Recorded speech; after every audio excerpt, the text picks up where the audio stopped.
Today, we are talking all things nutrition. This is by far the most underrated, underestimated topic that is just not talked often enough about when it comes to peak mental performance. This whole area and world of high performance is so fixated and focused on mindset. And don't get me wrong, mindset is huge, it's massive. And you need to really learn how to cultivate a strong mindset that's going to help you persevere through challenges. But here's the thing, if you are not feeding your body the right nutrients, do all the affirmations you want, do all the visualizations, say all the positive things to yourself. If you're not feeding your body the right tools, right tools, oh my God. Yeah, feed your body hammer. If you're not feeding your body the right nutrients and things it needs to actually function, your mindset is not going to thrive and you will never be a high performer. When your body is functioning at a high level, it gives you the capacity to handle challenges. It gives you the capacity to show up in life in a beautiful and powerful way. That's why it's so important you learn how to maximize your nutrition for your brain health. And let me tell you, my friend, it does not have to be hard, but please don't underestimate that. Whenever I do research, and I try to stay updated with the research, at least within the mental health and brain health and peak performance field, and it just always makes me laugh when I see research studies linking the benefit of nutrition to brain health. I think it was this past April, a really big study came out. It was done on 180,000 people. And what it found is that the ones that ate a healthier, more balanced diet had more gray matter in the brain. And gray matter in the brain is linked to intelligence. Duh.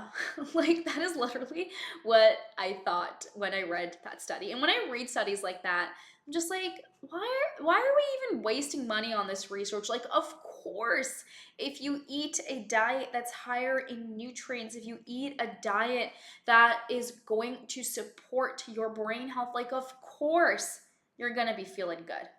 But I guess for the scientists to really believe it, we need to spend millions of dollars in research studies or whatever. I feel like that's a whole other video I can make an entire rant on, but that's not what today's video is about. Today's video is about the three foods, and not really foods, I guess kind of foods that you want to avoid in the morning for peak mental performance. I also think, so this is my opinion, is that you should be eating breakfast in the morning if you want to have peak mental performance. A lot of people are skipping breakfast. They're like, I'm not hungry, or people are fasting to lose weight. And if you don't give your body proper food in the morning, it's going to be really hard for you to show up as your best self. Because when you skip a meal for too long and when you don't eat enough, you can get into a hypoglycemic state where your blood sugar levels get too low. It can increase your stress hormone, which is cortisol. And if you're waking up, you're not eating, you're drinking coffee, that's going to increase your stress hormone. When you wake up, your stress hormone naturally increases because this is what gets you out of bed. And lastly, let's be honest, you're having a chaotic morning. And a combination of all these things, you're basically starting your day off feeling really stressed out. So one of the best things that you can do is to learn how to maximize your nutrition in the morning. If you maximize your nutrition in the morning, it'll give you the capacity to literally handle anything that comes your way. The days I skip breakfast versus the days I don't, I significantly notice a difference in my mental performance. And honestly, even when you look at the short-term research when it comes to fasting, is that short-term fasting actually makes us feel more irritable, makes us feel worse. It's only when we fast for longer periods of time, so looking at, longer than 24-hour fast, that we really gain the benefits of fasting. But short-term fasts, like 12, 14, it actually tends to make us feel worse. Now, Now, by no means am I saying you should be eating all day long. No, no, no, no, no, no, no, no. We don't do that. You want to stick to eating 2 to 3 meals a day and making sure you're getting adequate nutrients from those meals so you're not eating all day long, because that is going to wreak havoc on your blood sugar levels. And this brings me into my point of why it is so important for you to maximize your first meal of the day, and that is so you can get a better control of your blood sugar levels. So, if you're like, blood sugar levels, what does that mean? What are you talking about? Let's break it down. Let's bring it a step back. So, whenever you eat anything carby and sugary, your body breaks that down into a molecule called glucose. Now, glucose is essentially sugar, right? And it doesn't matter if you're getting that from bread or a handful of grapes or a Snickers bar, it all gets broken down into that same molecule of glucose. Now, glucose is your brain's primary source of energy. It's your body's primary source of energy, but your body can't just use glucose on its own. What ends up happening is that your pancreas releases a hormone called insulin. And I want you to think of insulin like a key to a door. So it's like the glucose is waiting right outside of your brain so your brain can use it. Insulin goes and binds to receptors on brain cells. And so think of it like insulin is like the key to the door, opens the door, and then glucose can actually walk in to the brain, and the brain can use it as energy. So that's the link. Now, what happens is that a lot of us consistently eat carby and sugary foods. We're eating all day long, and as a result of that, the pancreas is firing out insulin all day long. And insulin is just going and binding to the receptors, binding to the receptors, binding to the receptors. And eventually, what actually ends up happening over time is that those receptors to insulin stop becoming sensitive. So, say when you're 25, your body needed like 5 units of insulin to bind to the receptors for your body to use the glucose from the cookie as energy. But then what ends up happening is that was at 25, but at 35, your body now needs 15 units of insulin at each receptor to kind of break down that cookie and use that glucose from that cookie. And over time, it's this insulin resistance that leads to diabetes, that leads to cognitive decline. And so what ends up also happening too is that if we eat foods that are high in sugar and carbs first thing in the morning, boom, big blood sugar spike, and then a big blood sugar crash. And for a lot of us, we are experiencing these peaks and troves of blood sugar spikes and crashes all throughout the day. And it's like, no wonder we cannot regulate our emotions. No wonder our energy is not consistent. No wonder we're not motivated. No wonder we have no capacity to handle any challenges and situations that actually come our way. This is why it becomes so important for you to learn how to support your blood sugar levels and really how to optimize your first few meals of the day. Because if you're starting your day off with a big blood sugar spike and crash, that is, one of the worst ways to really start your day, because it's not a solid foundation for anything. And you want to have a solid foundation mentally and physically when you initially start your day. So very important to understand. So let's go through some of the foods that I want you to really highly reconsider or really learn how to optimize so that they can be better ways to start your day. The biggest foods that we want to emphasize, food groups we want to emphasize in the morning, are proteins and fats. Aiming for like 20, 25 to 30 grams of protein in that first meal. Really trying to get a source of healthy fats in for that first meal of the day is so important, because these are the foods that help you sustain your energy. These are the foods that help your body produce its feel-good hormones like serotonin and dopamine. And these are the foods that are going to increase your capacity to be resilient, to handle challenges, and to show up in the world as the high performer that you are. That is literally the power of foods. Like, isn't that wild? The power of freaking foods when you really think about it. So I actually have the foods kind of listed out here on the side, and I even went and got an approximation of the level of carbohydrates and whatnot as well. So when I first started looking into this stuff, my breakfast used to always make me feel slow and sluggish. And for some reason, I never tied that to my breakfast. I don't know why. But the biggest thing I've noticed is that when I used to eat a breakfast that's high in carbohydrates, used to feel slow and sluggish. Now, fun fact for you to know is that carbs, and a lot of them, cause our body to release serotonin. Serotonin is our happiness hormone. This is why carbs just help us feel so good. I just like an hour ago had a bagel. Again, that wasn't my first meal of the day, so I'm not saying don't have it at all. But I paired the bagel up with some protein, and I had a bagel, and it was delicious, and I feel still so good because of it. But I would never start my day with a bagel because it's all carbs. Even if you pair that up with healthy protein and fat, it's still like you need a lot of protein to really balance that stuff out. Okay, so let's get through what you want to avoid starting your day with some of the most common foods.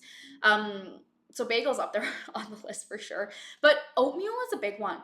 A lot of people in the healthcare world are like, oatmeal's fantastic, it's great, high fiber, all that stuff. And oatmeal is fantastic, don't get me wrong, I love me some oatmeal. But the way that a lot of us are eating oatmeal is actually so wrong and so awful for our blood sugar levels. We'll have a bowl of oatmeal and we'll put like raisins and cranberries and all this high calorie dried fruit, sugary stuff in it. And we won't actually put in enough healthy fat and protein to mitigate the blood sugar spike of oatmeal. When you actually look at a cup of oatmeal, it's about 60 grams of carbohydrate, it's about 8 grams of fat, and it's about 11 grams of protein. So you are still getting enough protein, but I mean, like, 11 grams of protein versus 60 grams of carb, like that's not an equal, that's not an even ratio. You're still getting way more carbohydrates in a cup of oatmeal than you are getting the protein and the fat component of it. And so what you want to do is, so if you're like someone who's like, oh, but I love my morning oatmeal, like don't get me wrong, when it's winter time, it's not winter right now, but when it is winter, oh my god, I love me like a warm, like apple spice cinnamony oatmeal in the morning. But what I'll do is I'll actually lessen the amount of oatmeal, so I'll never have an entire cup of oatmeal. Like if I have a cup of oatmeal in the morning, I'm gone for the rest of the day. I'm gonna be slow and sluggish, and I will not want to get any work done. So what I'll do is I'll have a fourth, maybe a half cup of oatmeal, and then I'll put in stuff like chia seeds, hemp seeds, flax seeds, lots of healthy fats. Hemp seeds are great sources of protein. I'll put in a tablespoon of my favorite nut butter. I love me some peanut butter. And then I'll also add in a scoop of protein powder that mixes in well with oatmeal. So I'll add in like a scoop of like 20-25 gram minimum of protein powder. And you know what that does? It decreases the number of carbs that I'm actually eating, increases the nutrient content in the form of protein and healthy fats, and it significantly decreases the blood sugar spike. Oh my goodness, I'm recording in front of my window and it has just started to pour, like absolutely pour rain. And here I was thinking I'd be going on a little run after this, but that's okay. So you can see the difference in that. The other thing you could do too is substituting oatmeal for quinoa. A lot of people start their days off with like quinoa bowls, and I think that is also fantastic. So when you look at the content of quinoa, a cup of quinoa has 39 grams of carbs, 4 grams of fat, and 8 grams of protein. So still less protein and fat than oatmeal would have, but way less carbohydrates than what oatmeal has. So that is like another substitute that you can have. And sometimes what I'll do is I will have quinoa instead of oatmeal in the morning. And again, I do notice a difference in how my body just generally feels. So oatmeal is one to watch out for. Another one, oh my God, influencers all over the place love this, avocado toast. Avocado toast. I feel like every brunch person like worships avocado toast. So, hate to break it to you, but avocado toast is potentially not the best for your blood sugar levels at the end of the day. And what matters again, and every time I will have like an entire 2 pieces of toast with avocado and egg, like I feel so slow and sluggish afterwards and just feel so full. And so when we look at even the carbohydrate content, depending on the type of toast that you're having, 2 pieces of toast you end up having approximately about 30, 35, 40 grams of carbohydrates. If you have half an avocado, avocados have carbohydrates as well, just so you know. It's about 13 grams of carbs, about 3 grams of protein, and about 22 grams of fat. So there is a lot of fat in there. And then eggs have about 14 grams of protein in an egg. And so something that you can consider doing with avocado toast, again, trying to just really up the protein. You can also have just one toast, right? One piece of toast, have the avocado, and then have like 2 pieces of egg on it. Because ultimately, at the end of the day, you want to make sure you're getting most of your nutrient content from the healthy fats and from the protein instead of necessarily the carbohydrate. And I really just want to emphasize here, by no means am I saying any of these foods are bad. I'm just teaching you tips on how you can maximize your brain health for peak mental performance, and teaching you tips and tricks as to how you can optimize some of your favorite breakfast foods, or avoid them altogether, just so that you can start showing up in a really powerful way. I personally have stopped eating avocado toast for breakfast. I'll have it maybe like once a month when I'm at my parents' house, but I generally try to avoid it. I'll also share what are some of my favorite breakfast foods to turn to after I go through these. Next one is cereal. It's all carbs. It's all carbs, y'all. I know that some of you might be like, okay, but like I eat it with high protein Greek yogurt. Fantastic, but my friend, let me tell you that 70% of us can't properly digest dairy. Um, I know I'm definitely one of those people. If I have like a granola with like high protein Greek yogurt, great, lots of protein, but oh man, my stomach does not feel good. And if you are eating foods that your body can't digest, you're ultimately causing inflammation in your body to happen. So again, I'm not saying that this is necessarily you per se, but take note of how you actually feel after you have breakfast. Do you feel like you have more energy?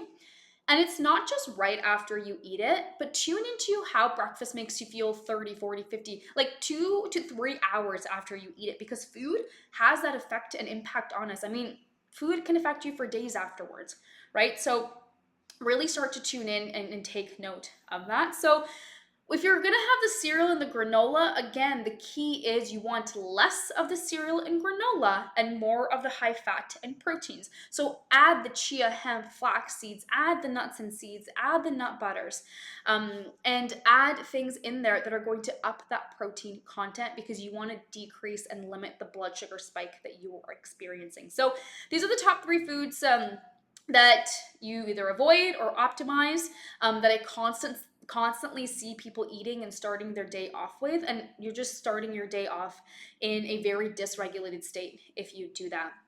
Now, my top 3 favorite breakfast foods that I like to eat are, one, I love to start my day off with a protein smoothie. I like to do this more in summer than in winter, because I tend to run more cold, and that's obviously because of my low iron, and I'm trying to work on correcting that. And so in the winter, I don't like to have cold things in the morning, but summer, love it. So I'll have a scoop of protein. I'll add some chia hemp seeds, a nut butter. I'll add some kale or spinach. I'll add some berries. Great way to start the day for me. I also love protein pancakes. I love me some protein pancakes. Now with protein pancakes, again, more protein than pancakes. So I'll always use high protein, either pancake mix, or will use a high protein powder, and then I'll mix in some chia, flax, hemp seeds in there, and I'll have lots of delicious berries with it. I'll add some nut butter on top as well, and I do add maple syrup, but I make sure I only add like a tablespoon, 1.5 tablespoons max, and I will actually measure it out, because it is very easy to add too much maple syrup to these things. Okay, so those are kind of some of my favorite breakfast foods. The other thing I will also do too is that I have dinner for breakfast all the time. So if I have like leftover steak or salmon and veggies or whatever, I will have that for breakfast, because breakfast food at the end of the day doesn't have to be breakfast food. We've just been led to believe that breakfast food needs to fit this like specific criteria of breakfast food, so that we consume specific types of foods, but it doesn't have to be the case. You can have whatever it is that you want for breakfast. You don't have to be just specifically limited to one or two things, right? So really important for you to essentially keep that in mind. So there you have it. These are the foods that I want you to think about optimizing more in your life. Tell me in the comments, do you have any questions when it comes to this stuff? What are some of your favorite high protein, high fat foods that you like to eat in the morning? And let's spark some conversation and some inspiration for all of us.